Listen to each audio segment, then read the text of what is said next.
同学们好. 老师好。Hello. So today is the 30th of October. We're doing systematic review of the hand form. Last week we did the first brush knee and hand strum lute. I was thinking last week we'd go on and do parry block and punch this week, but it turns out there's a bunch of things that I want to do on the brush knees. There's more work we can do on the brush knees, so we'll see how we go today. I want to really focus on a couple of things that we haven't talked about yet, which is rooting, particularly central settle down, and some exercises for practicing how we deliver energy with the brush knees. So that's what's on the schedule for today. Let us begin, as we always do, with a little bit of standing practice. And again, we're going to do just a couple of minutes of parallel stance. And then we're going to do the bow stance, because that's what we do in brush knee, and focus on the footwork. So starting with parallel stance, feel your weight on your feet, the soles, the heels and the balls evenly on the inside and the outside. Bend the knees, raise the arms, and we'll just do 2 minutes to just remind ourselves of our 4 posture essentials. Oh, the first one, and there isn't a number for them, but very often we start at the top or we start at the hips. So starting at the top, head pushing up. So feel the crown of your head pushing up, extending up, and then feel as if your head is attached to the ceiling and the rest of your body is just hanging down. So there's 2 parts to that one: head pushing up and everything else sinking down. Next is sink the shoulders down the back of your ribs and drop the elbows. So feel as if there's weights on the elbows, pulling the elbows down. Number 3, absorb the chest slightly round the back. So feel your elbows extending away from your body. That should open up your shoulders and then open up between your spine and your shoulders. Imagine your arms are actually the surface of a balloon being pulled out in all directions. Fingertips about fist width apart, palms open and extended, a little bit of space between the fingertips, but not splayed open. So just not limp either. So just relax. Next is relax the waist. So sink your hips straight down. Feel your lower back opening and extending. So your lower back opening will help your chest absorbing. So feel your hips sinking down and your elbows extending out at the same time.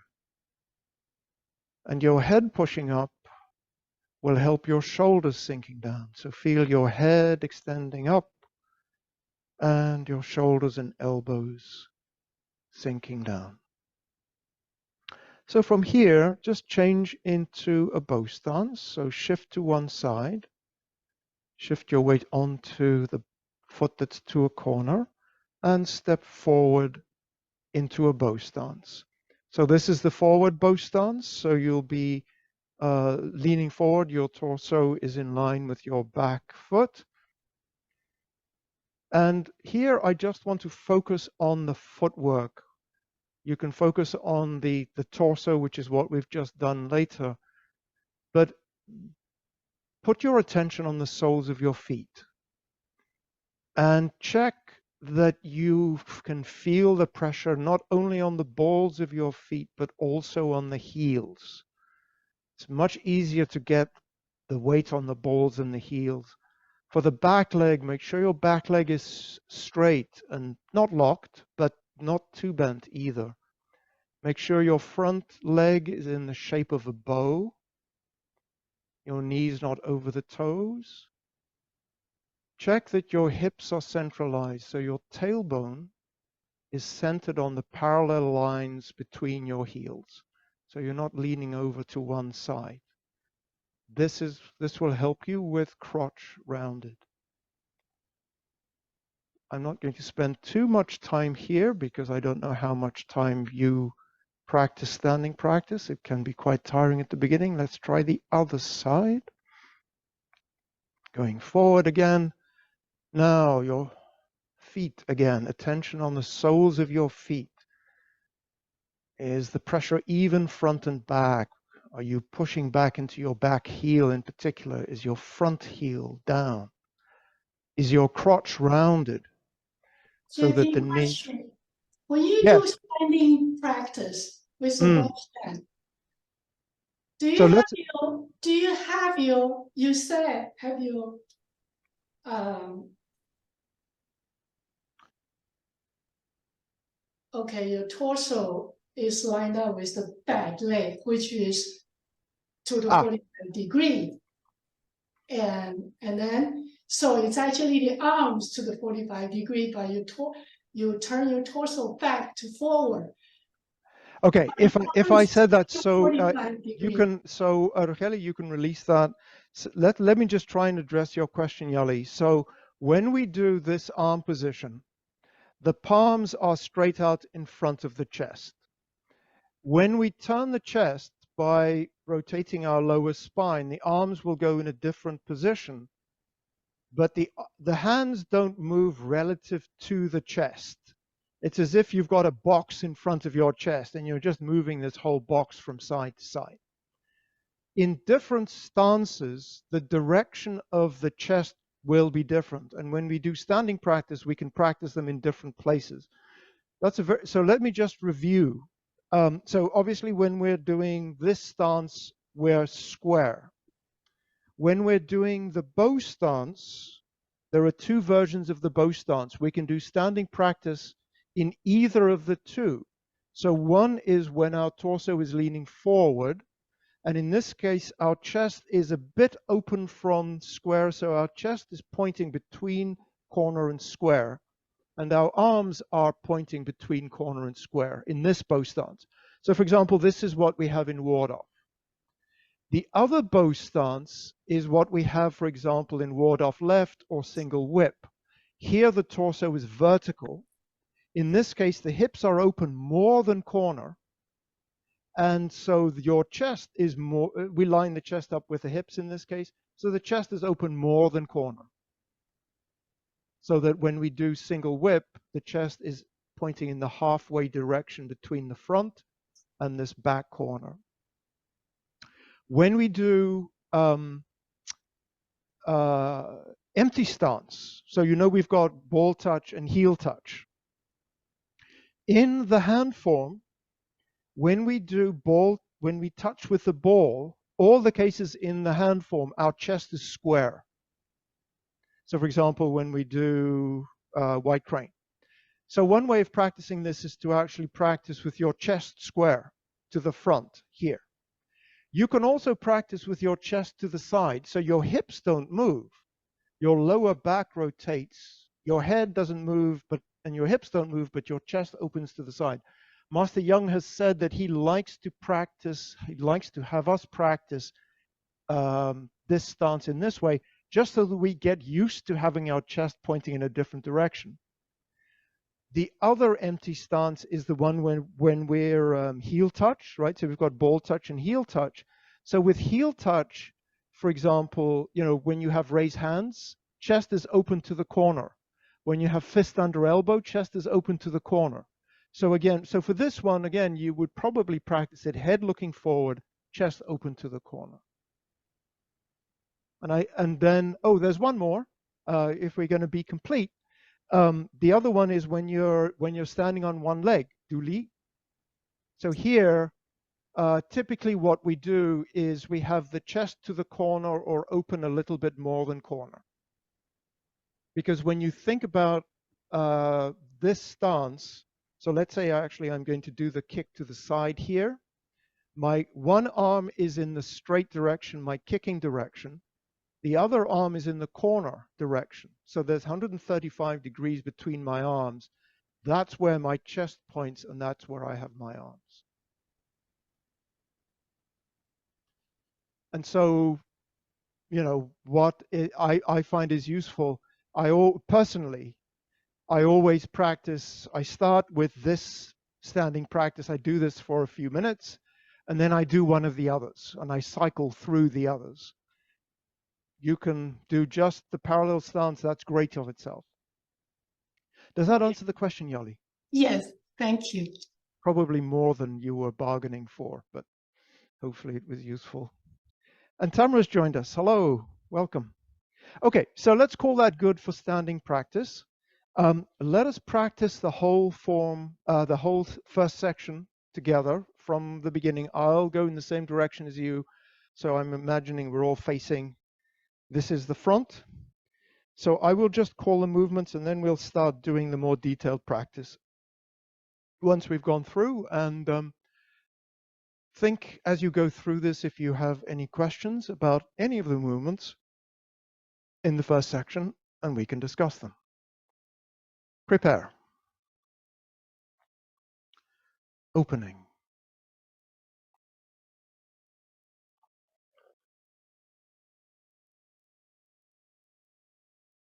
Grassbird's tail. Left water.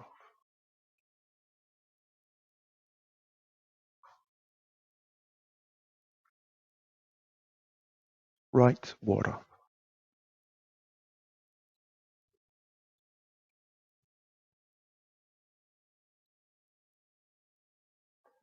Roll back.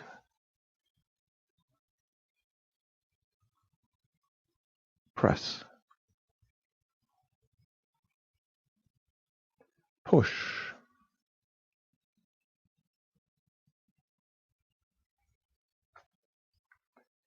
Single whip. Transition.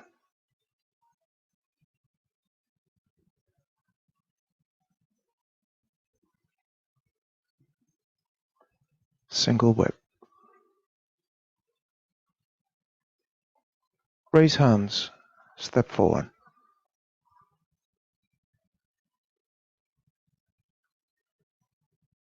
White crane. Spreads its wings.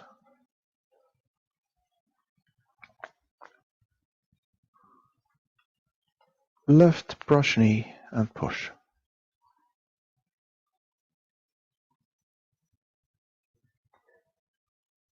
Hand strums the lute.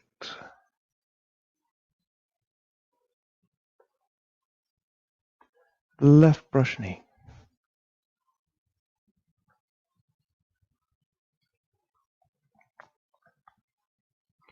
Right brush knee.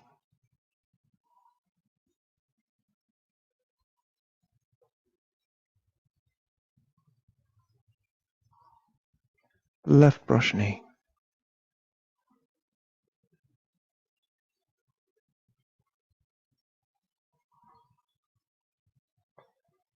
Hand strums the lute.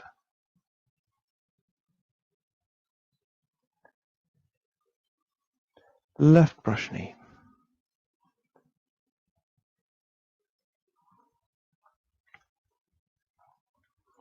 Step forward, parry, block, and punch.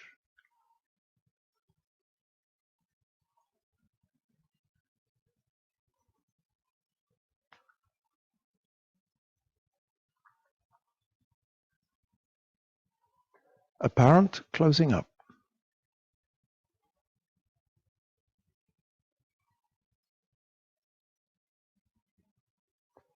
Cross hands.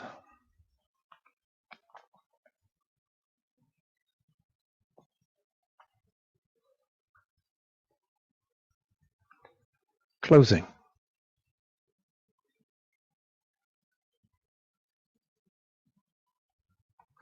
Original position. Stop. Okay, hopefully that's got us all loosened up a little bit. Are there any questions about any of the movements in the first section? So let's practice. I'll do some calling with some cues of let's assume Grassbird's tail is good. So we'll start from push and do a few movements. If there aren't any questions, I'll watch you do a few things and then we'll review as we need to. So I will start going in the same direction as you. We've done push. After grass bird's tail, right bow stance, right leg forward, we're in push. We're going to go into single whip from here. Shift weight back, flatten the palms, pushing with the right heel, pull with the left arm. Forearms are parallel, come round to the left with the right foot turning in. Press down in front of your chest, step out to a bow stance, deflect and strike. Raise hands, step forward, shift weight back slightly, turn the left toe in, shifting your weight onto the left leg, both arms open, keep the right higher than the left. Right heel roots, turn the chest, close the hands. Wide crane with waist turning, rotate both palms, palms facing each other. Now pull both palms down, looking to the side. As the arms close, change your footwork, right foot steps to the corner. Now as you shift your weight to the right, right hand goes up, left hand pushes down, and finish in a ball touch empty stance. Left brush knee, rotate both arms. Now arms circle down and up. Step out as the arms close to the back corner. Brush as the foot flattens. Push as the knee bends. And let's stop there. Let's do again the same set of movements. I'll turn around and let's start from push. Actually, I'll go this way. So we're in push. Right bow stance. Single whip, shift weight back, flatten the palms. Arms separate, keep the forearms parallel as the arms go in front of the body, left arm straight to the left side. Now arms come back, fingertips to fingertips in front of your abdomen. Right makes a hook, left arm comes up to a bow stance as the left foot steps out, foot flattens, deflect, and knee bends, strike. Check your torso is vertical. Raise hand, shift slightly to the right, free up the left foot, turn the left foot to the corner, open both arms, step in, heel touch with the right foot, close the arms. Your right fingertips are about eye height, left fingertips to forearm center. Wide crane, with body turning, rotate both palms. Pull them down, look to the side. As the arms close, change your right foot, step to the corner. Right arm up, left arm down as you step into an empty stance. Ball touch, make sure you've got 30% on the left foot. Left brush knee with body turning, rotate the right palm to go behind you. Left palm is sitting vertically. Now, right arm down, left arm up, right arm up, left arm down. Close heel touch as they're at the sides. Brush as your weight starts coming forward and push. Handstrums loose, shift weight forward, right arm comes down slightly, right foot comes in. Now pushing off with the ball, and then change footwork to the heel. And let's do a brush knee from here. Rotate the right arm, goes down, left arm comes up to the corner, step. Brush as the weight starts coming forward, right hand to the shoulder, and then right hand pushes out as the left knee bends. Check your final position. Is your crotch rounded? Is your tailbone centered between your legs? Torso in line with the back knee. You can just look down the side of your body. Is your shoulder, your hip, and your ankle in line? Head should be up. Right palm shoulder height, left palm by the left knee. And stop. All right. Any questions? Yes, Judy. I have a question. When you're going from raised hands to white crane, I feel like my right wrist is kind of limp as it goes up. Okay. I wonder if you'd review the arm part Of course. of that transition. Yeah. And actually, one of the things triggered by something that Judy said, just a general comment. When I say any questions, it doesn't have to be a question specifically. It could just be, just review this movement for me. I'm not sure. It doesn't have to be a particular question. So Judy, so I think what you were talking about was the transition from raise hands to white crane. Okay. So that's one of the ones I was going to talk about today. So to review, so that's good. So we're in empty stance. The left hand, well, I'll face in a couple of directions, but let's start here. So here. So the first thing that happens is we're going to turn our waist, and as the body turns, we're going to rotate our palms. So this is now, imagine you've got your hands on somebody's arm and you're going to pull them down. So that's what this movement signifies. So rotate. Now you're going to pull down. You're going to close the arms, just like we do when we do brush knee. And just as your arms are about to close, pick up your right foot, put it down exactly in the same place, touch with the heel. Now, as you shift your weight onto the right foot, imagine that you're going to bump somebody with your right shoulder. So that's what this movement to the right is. You're going to do a shoulder strike. The right arm is going to come up and rotate. The left is going to push down. So, Judy, I think you were saying it's the right arm that felt limp to you? Yeah. Yeah, it feels to me like it. I think it needs more energy, like somehow a connection, but I don't see where to put it. That's a very good insight. And so one of the 10 essentials is coordinate inner and outer. And so the inner and the outer is the mind, and the outer is the body. And the way we do that in practice is to imagine that there's an opponent and we're doing something. The old saying is, the mind is the general, the chi is the banner, and the body is the troops. So the mind has the idea, the breath goes, and then the body follows. So when you're doing this movement, so let's say I'm starting here.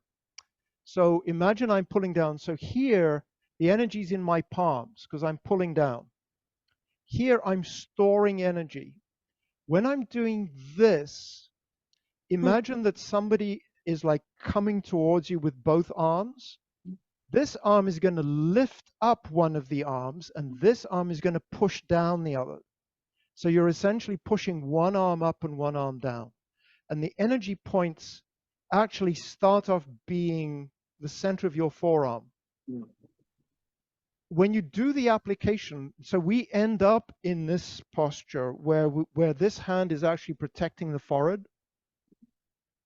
When you actually do the application, you're actually grabbing somebody and then you end up grabbing them here. So you start on the forearms and then go to a grab. Susan isn't here, so I can't demonstrate it. But imagine that your forearm, Judy, is actually doing work, is actually lifting something up. Oh, okay. And make sure that your palm is out when you finish. And your ending posture for the palm, I'll go down this, right? So your palm, so remember the camera's, it's probably better this way. You can see from the side. So my palm is sort of up again, up in front of my head. Make sure that your palm isn't here. If your palm is here and somebody hits you, it's not going to help much. So keep it out in front and above, and try and make sure that the fingertips, if your wrists and elbows allow, your fingertips are horizontal. But to do that, I have to lower my shoulder. Yes. Lower my shoulder, and like even if I hold the pen, it has more energy. Right? Otherwise, I kind of want to do like that, which is totally wrong. No, yeah. So I all I can say is try and imagine that that you're actually doing something and it's ending up in your fingertips. Gotcha. The thing that and with the palm out, and yeah. Now the other thing again, this is, remember when we do standing practice, I'll keep coming back to these essentials, right? We talk about shoulder down, elbow down. Yeah. So that's actually, you actually said it, Judy. When we do this, one of the pitfalls is that we do this. Even though our arm is up, we have to make sure that our shoulder is down. It doesn't look like it's down, but it's down relative to this. So make sure you don't hike your shoulder up when you do this. Make sure your shoulder is down. Yeah, that looks nice, Rogelio. Yeah, great. Okay, so what I'd like to do is just watch you do the movements and see if there's anything that I want to work on.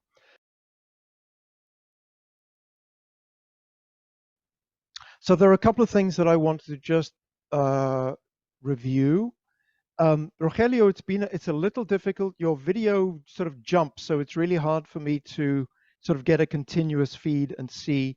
One of the things that I want to make sure that we're doing is just what the shape of our bow stance is. So when we're in this forward bow stance, for example, when we've done brush knee, I want you to make sure that that your torso is leaning forward.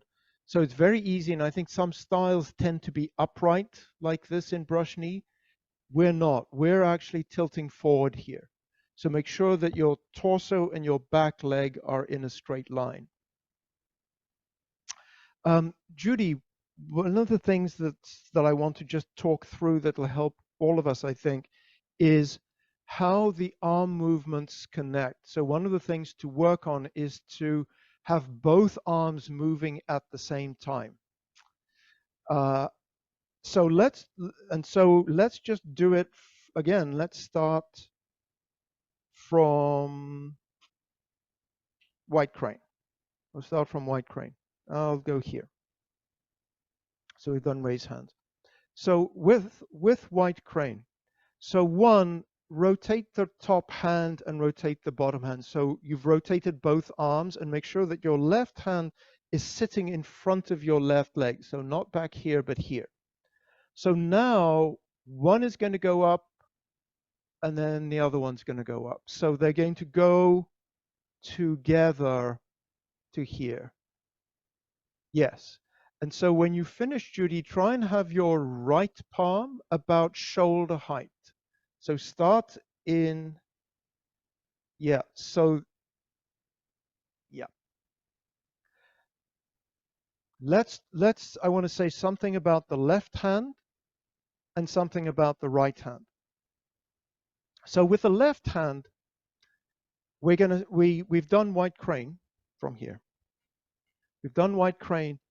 Number one is we're going to turn this hand up. We're going to do a deflect.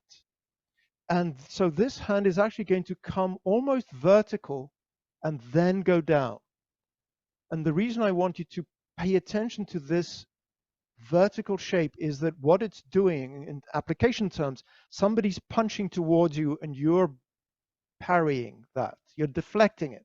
So if your hand just goes horizontal here, you're going to miss them, right? Because you want to be perpendicular to them. So try and make sure that this hand actually comes up before it goes down, that it doesn't just come in a sort of flat shape like this. The other thing to think about is with the right hand. So from here, what I want you to do with the right hand is just swing it. Just let it drop and swing. Yeah, so it drops and stops in this position with the palm out. So start with it here and just let it drop. Yes, drop, drop, and then it'll come to the shoulder. And I think we have that. So once my palm is here, it just comes to the shoulder and strikes out. Another thing to work on, Yali, your form is beautiful. One of the things that you might think about fine-tuning a little is with handstrom lute, the right hand is just pulling straight back. It doesn't sit here. The right hand comes back and then there's a lift. So I'll exaggerate a little. And so this is something I learned from Mike. When you're doing handstrom lute, imagine that you're rotating a bicycle wheel. Your hands are on opposite sides of a wheel.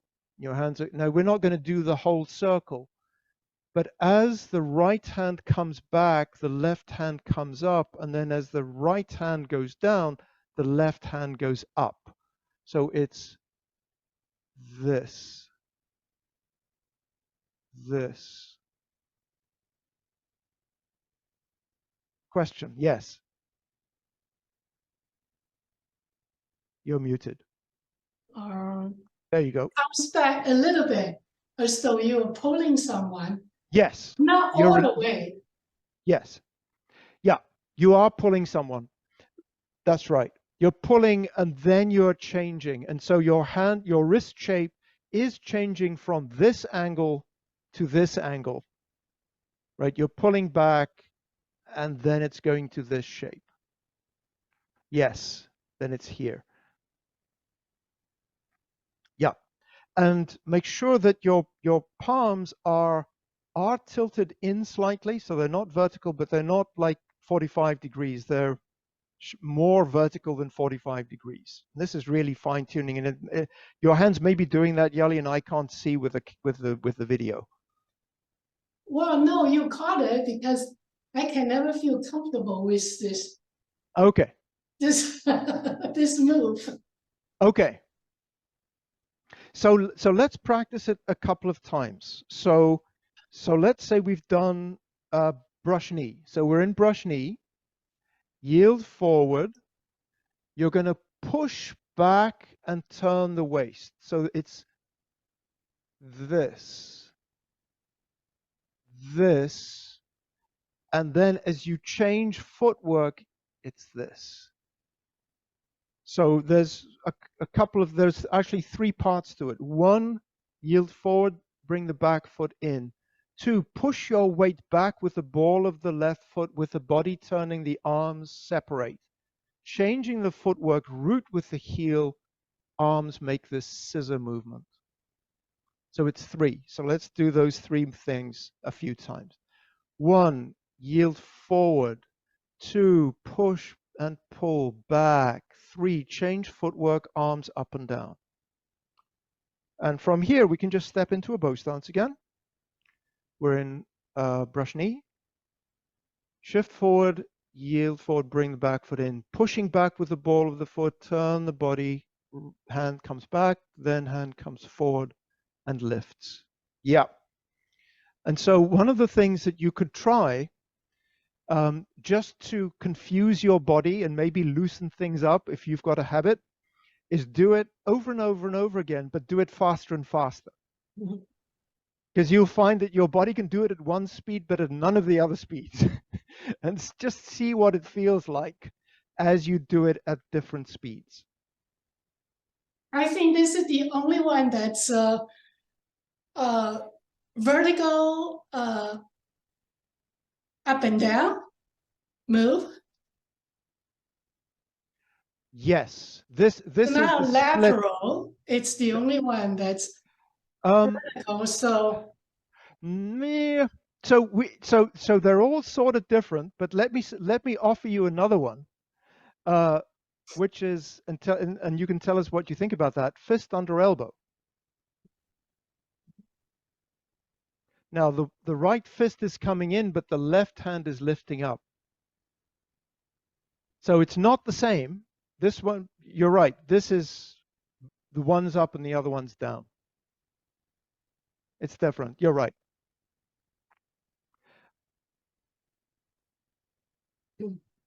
Okay. Any other questions? I'm glad we had time for this. Rogelio, if you have any questions, please feel free to ask. Okay. Yes. Please go ahead. Regarding what you observed, you're right. I previous to following Yang family Tai Chi, I was doing the Yang style that keeps the torso up. Mm-hmm. So I have that to work on, but I have not. I don't want to leave my group online, my in-person class here. So what I try to do is switch when I'm doing Yang family Tai Chi and when I'm doing the other. So that's being hard for my brain, but I thank you for the observation because I'm trying to switch chip between 2 styles. Yes. But yeah, for that. Thank you for saying that. That really helps me as well, because it's actually the subtle differences are the hardest ones. Right, and I'm making a list of those slight but important differences that that I really appreciate. But yeah, you'll see a lot of that style polluting my forms here, but I'm really trying hard to get rid of them. Well, I mean, it's yeah. not the way the other style does it is not wrong. It's just different. Right. Yeah. Yeah. I understand that, but it's an extra challenge to be switching back and forth. But yeah, thank you. Yeah. And yeah, absolutely. And so if I'm mentioning things that are different, and you don't want to change them, that's your choice. You know, so feel free. I won't feel bad if you decide to right. not confuse yourself. Ideally, I like to do it both ways on demand, but that takes time. I'm not on a blank slate. I'm trying to do both. Okay. I do have one question with the first section. I've almost covered it all with Rita, because I'm just learning the hand form, but I do the essential. So apparently the only movement that I'm missing to finish the first section is the block, parry, and punch, which I know from the essential. But on that move, I have a little problem with my left arm. I sort of don't know exactly what my left arm is doing after, during the first movement. So if we could. Yes. Okay. So let's talk about that. The thing that I will also mention is that I'm going to be away for the next 2 weeks. Cheryl Kleine will be substituting, and so she'll be doing parry, block, and punch next week again. Oh. But let's talk about parry, block, and punch. Actually, I want to just back off and do the transition. The first part of the transition is the same for brush knee and parry, block, and punch, and it's something that we often struggle with. So let's just make sure we've got that right. So if you're in a bow stance and you've done a brush knee, and it doesn't matter which brush knee, which side, let's just make sure that we're on the same page as we do the transition. So the first thing we're going to do, we're going to shift our weight back, open the right toe, and start turning our chest towards the open toe, the open front toe. And what you should hopefully see is that my hands are on either side of my center line, which is the line, you know, through my nose and my navel going to the front. So my hands are on either side here. I'm still looking to the front after I've done this. So again, so from here, shift my weight back. The front arm comes up to about 45 degrees. Turn the front toe out. The front arm goes into a ward-off shape. The left arm, the other arm starts going this way. And so this is what Judy and I were talking about. So this is the arm that's going to go deflect. Now, let's do it on the other side. So just change to your other side bow stance, because we do it on both sides. We want to make sure that it's right on both sides. So shift weight back, lift the front arm to 45 degrees. Turn the front toe out, and you're still looking to the front. This arm is a nice bow-shaped, fingertips to forearm center. They are either side of the center line, and you're looking to the center. After this, what's going to happen if you do a brush knee, you're going to look to the side, or if you do parry, block, and punch, we're going to get to that now, Rogelio. So let's talk about parry, block, and punch. I'm not going to mirror because I don't want to confuse myself or confuse you. So I'll just talk through it. So we've done left brush knee. We're going to do parry, block, and punch. Shift weight back, open the left knee, the left foot. Now here, both arms are going to circle down. When we do brush knee, one goes down, one goes up. When we do parry, block, and punch, both go down. The right arm, and that I know that wasn't your question, Rogelio, but I'll just mention it for completeness sake. The right arm is going to make an X. So it's going to come down. It's going to be a parry. You're going to deflect somebody, and then you're going to deflect somebody on the other side. As the right arm comes down, you're going to keep your palm parallel to the ground, and then it's going to come around. It's going to deflect, and the fist is going to come to the right hip. that's the right arm. That wasn't your question. Your question was the left arm. In a way, the left arm is easy because it's exactly the same as in brush knee. There really isn't a difference. So long lead up, no, it's a letdown. So let's do that together, and I'll go in this direction. So shift weight back, left arm comes to 45 degrees, open the front toe.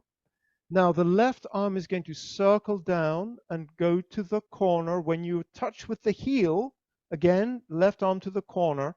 Then as you come forward, the right arm is just going to come in. When you're on your right foot, you've got your right arm is diagonally in front of you. The left arm is in front of your left shoulder. Then you're going to step through, block out with the left hand, and punch. Let's do that again together, focusing on the left arm. Shift weight back, open the left foot. You're still looking to the front. Now circle both arms down. Left arm goes out to the back corner, heel touch there at the back corner. As you parry with the right arm, the left comes to the shoulder. As you step through, it blocks out in front of you, heel touch, and then punch. So Rogelio, does that answer your question? Yes. I still have to make my movement follow, but I now I get it. It's okay. It's just the same movement as in brush knee. Yeah. Just coordinating with the X from the right arm. Yeah. Yes. It helps a lot to know what the right arm is doing at the same time. Yeah, thank you. So one of the so since we're there, let me just talk about the coordination of the right and the left, and I'll do it going forward because I was doing it going to the side. So from here, I'm going to shift back, open. I'm going to circle both arms down, heel touch center line two sides when the arms are to the side. I'm going to shift my weight onto the front. My right arm is going to come forward. So here, you can see my back foot is almost off the floor. My hands are either side of the center line here. This arm has come in to the center line.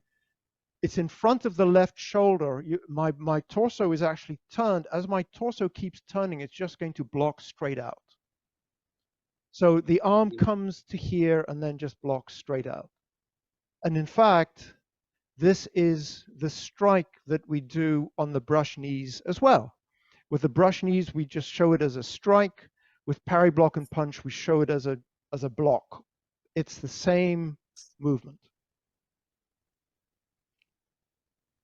Okay, but so the hand is actually facing forward or slightly sideways. It's always slightly sideways. Slightly sideways. Yeah. So, and the reason for that is it depends on where your energy point is. In other words, it depends on exactly how you're striking. So when we do this strike, da, we're essentially striking with the heel of the hand here. So we show the hand not square on, but slightly like this. In other words, not like this, but like this. Not like this either, but it's slightly tilted. When we do a push, right? When we do push, the energy point is the center of the palm, and so the palm is in fact square. So there's a difference between push, which is like this, and brush knee and push, which is a different push, where it's like this, because it's actually a strike. The English translates it as push, but it's actually a strike. If you think about the Chinese words for it, in the 8 energies, there's a movement called push, which is an, and Yali can correct my pronunciation. So when we do push in grassbird's knee, that's an. This is actually a strike, which is da, and so the strike in brush knee and push, it's actually a strike. all right. Thank you. Okay, so what I'd like to, since we're here, we've got about 10 minutes, and so what I'd like to talk about a little, you know how to do brush knee. I want to talk a little bit about rooting. And so to just give you the context, when we learn about our body, we think about various parts of the body. We think about footwork. We think about the torso, the body. We think about the arm movements or the limbs, right? So let's say the arms and the legs and how we kick and all those kinds of things. The most important is footwork. Footwork has 3 headings. The headings for footwork are stance, and so that's what we were doing in standing practice, or when we check the bow stance, 60-40, 1 straight, 1 to the corner, that's stance. The next is moving. So for example, an example of moving is when I go from one bow stance to the next, shift back, open the toe to the corner, move my weight through smoothly, picking the foot up just slightly, step like a cat on ice, and shift forward. That's moving. The third part of footwork is rooting. So we've got stance, moving, and rooting. And rooting is very important because when we deliver energy, we need to have the friction of the earth helping us to do that. I always think about, like, if you're trying to push a sofa and you're wearing socks on a wooden floor, you really can't push the sofa because your feet aren't anchored. Or if you're pushing a car and you're on ice, your feet are on ice. So you need to root. So rooting, so we've got stance, moving, rooting. Rooting, you can see I like categories. Rooting has 2 headings. One is push and support, dong and chung. And so we've talked about this before. Actually, some of you may not have been in that class, but just perform a bow stance. Just perform any bow stance you like. And what I'd like you to pay attention to is that your feet have a dynamic relationship. So with your back leg, you're pushing into the front foot. And with the front leg, you're pushing into the back foot. And so that is push and support. Each leg is pushing and the other leg is supporting. And we have that in any stance. So for example, if we have an empty stance, the reason why we have 30% on the front foot is to have enough friction that we can push back with this front leg. So for example, actually, Yali, when we're doing this handstrom lute, I'm delivering energy to my opponent, and I want to be completely rooted when I'm doing that. So I need root. I need 70%, 30%. That's push and support.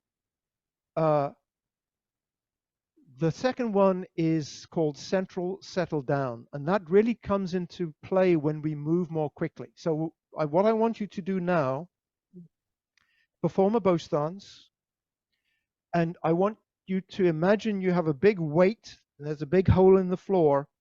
You're going to shift your weight forward and make that whole weight go this way. So move your weight forward and stop. Now come back the other way, like throw your weight back and stop. When you've reached the settle point, move your weight forward and stop. So throw your weight backwards and forwards. As you do this, do it a bit too strongly with going forwards, and you'll find that your back heel lifts off the ground. Right? Because your body, you've got momentum. You're going to go forward and your back heel is going to come off the ground. You need to push with this front leg to make that heel go down again. So you're going to push with the back leg and then push back with the front leg to stop. So now let's do this again. Go forward and make sure that you push back to stop. Now you're going to come this way and you're going to use your back leg to make sure that your front leg doesn't lift. So as you come forward and back, you'll find that for example, as you go from the back to the front, you'll find that the weight comes off the back heel and then just goes back into it. So there's a pulse that takes you from back to front. Then you're going to push back with the front leg. There's a pulse, goes from front to back. Then there's a smaller pulse that goes back to front, front to back, back to front. So actually it's like a spring. And this is why we call it central settle down, because it's like a spring that goes drrrr. As you throw your weight backwards and forwards. And it may not be something that you feel immediately, maybe it is. But if you do this, just practice this, you'll find that over time, you can feel this push and support. And when we practice the sequence, we do it slowly enough that push and support really isn't necessary. A central settle down isn't that necessary. When we do it more quickly, then you really feel the need for it. And that's another reason to practice more quickly, to train that central settle down. Now, the last thing, yes, Judy. I don't see how that's different from Dung and Chung. Yeah. Yeah. I took a class with Nancy where she talked about that only, and I'm confused. All I can give you is my understanding, and they do blur together. The way I understand the difference, Judy, is when you're doing push and support, it actually applies even when you're not moving. Central settle down really comes into its own when you are moving.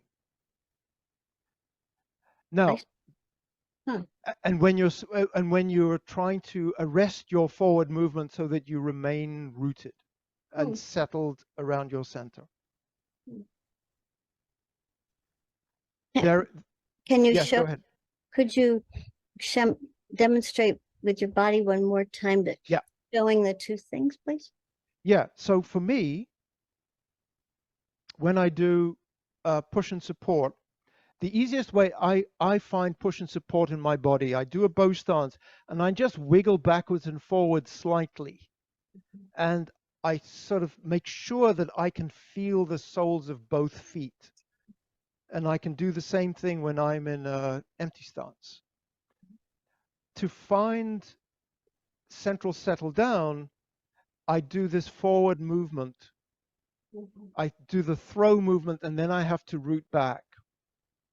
And after a while, I find that as I go forward, I push back and then I can feel it going from the back to the front again. So it goes from the back to the front to the back to the front, and it settles down, which is where you want your center to be most stable. There is one variation, and I read this, somebody was circulating this, and again, Yara can help, is that apparently one of the connotations of the word chung is stirrups, like a horse, and it's got the sense of stomping. So there is bleed between the two, so that the dung and the chung is like this, like stomping my back heel down, is actually this chung stomping it down. So they do merge together, and I don't know enough, Judy, to be really clear about it. That's a very good reason to go to a Master Young seminar. Ask him yourself. Okay, so the last thing I'd like to do, and we don't have a lot of time, but I just wanted to share this with you because we were talking about the hand positions. So just perform a bow stance, and what I'd like you to do is move in your bow stance, just move your chest horizontally like this, right? So try not to waggle your hips around, settle here, and just move your hip. Use rotating around your lower back to change your chest. So what I'd like you to do now is from here, with the hand here, turn the chest and throw the hand out. So from here, and it doesn't matter where your angle is, you'll find that you actually want to be slightly leaning forward. I find it's nicest to start like this and strike out like this, or you can just start here. Rotate the chest and throw the palm out.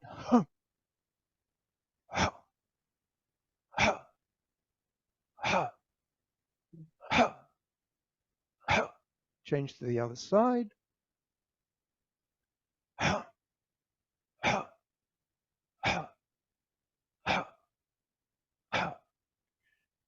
And so over time, what you'll find is what you're doing is you're using your waist to throw your arm, and it's like your wrist is like the tip of a whip. That's, you deliver the energy with the tip of the whip, and it whips. And in fact, we don't have time to do that today. I'd like to practice that with you sometime. We can actually combine this movement, backwards and forwards like this, with this movement, so that we actually do so that you get the lower and the upper and the arms coordinated together, which is one of the essential principles from rooting in the feet, generated through the legs, distributed through the waist, manifesting in the arms. So from the feet to the legs to the waist to the arms, one movement. That's the principle coordinating upper and lower. And so we actually see this in brush knee, and we can practice it in brush knee. Oh, I wish we had another half an hour, but we don't.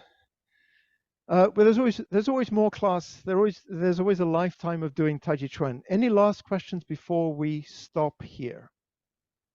So when you do the strike, JPs, are you still 60-40? Or it doesn't matter? Yeah, actually, when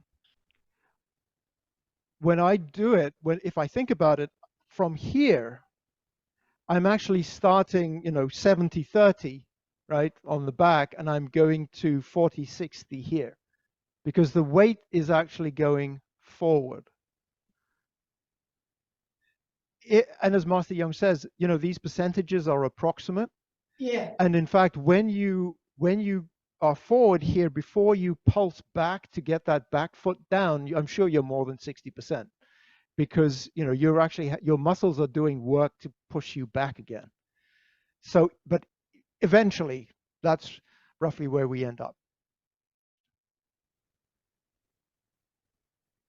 同学们，再见。老师再见。